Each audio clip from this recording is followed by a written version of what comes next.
অনেক সময় আছে আমাদের ঝালমুড়ি খেতে ইচ্ছা করে, রাস্তার ধুলাবালির কথা চিন্তা করে কিন্তু আমরা খাই না। তো আজ আপনাদেরকে ঘরে মাখিয়ে দেখাবো ঝালমুড়ি।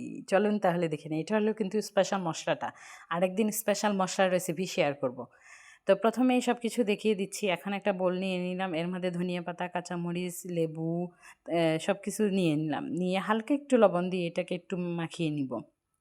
ছোলা বুটগুলো ঢেলে দিলাম, ভুনা করে রেখেছিলাম, এগুলো মাখিয়ে এখন দোকানে যে প্যাকেটের ঝালমুড়ি পাওয়া যায়, ঝালমুড়ি যেটা, ওইটা ঢেলে দিলাম। তারপরে এমনি মুড়ি ঢেলে দিলাম, নর্মাল সাদা মুড়ি। তারপরে ঢেলে দিলাম স্পেশাল মশলা, তারপরে একটু সরিষার তেল দিয়ে ভালো করে ঘুটানাটি দিয়ে একটা মাখা দিয়ে এখন দেখেন ওয়ান টাইম প্লেটের মধ্যে সার্ভ করে ফেললাম। এখন একটা ওয়ান টাইম চামচ দিয়ে দিব। এটা কিন্তু কক্সবাজারে অনেক চলে, যে একটা ওয়ান টাইম চামচ, ওয়ান টাইম, এটা কিন্তু ভালো পরিবেশের জন্য। তো আজকে এই পর্যন্তই। দেখেন আমি খেতে খেতে বিদায় নিচ্ছি, আপনারা সবাই দেখেন, জিহ্বায় পানি আসলে আমার কোনো দোষ নাই। সবাই ভালো থাকবেন, সুস্থ থাকবেন, আল্লাহ হাফিজ।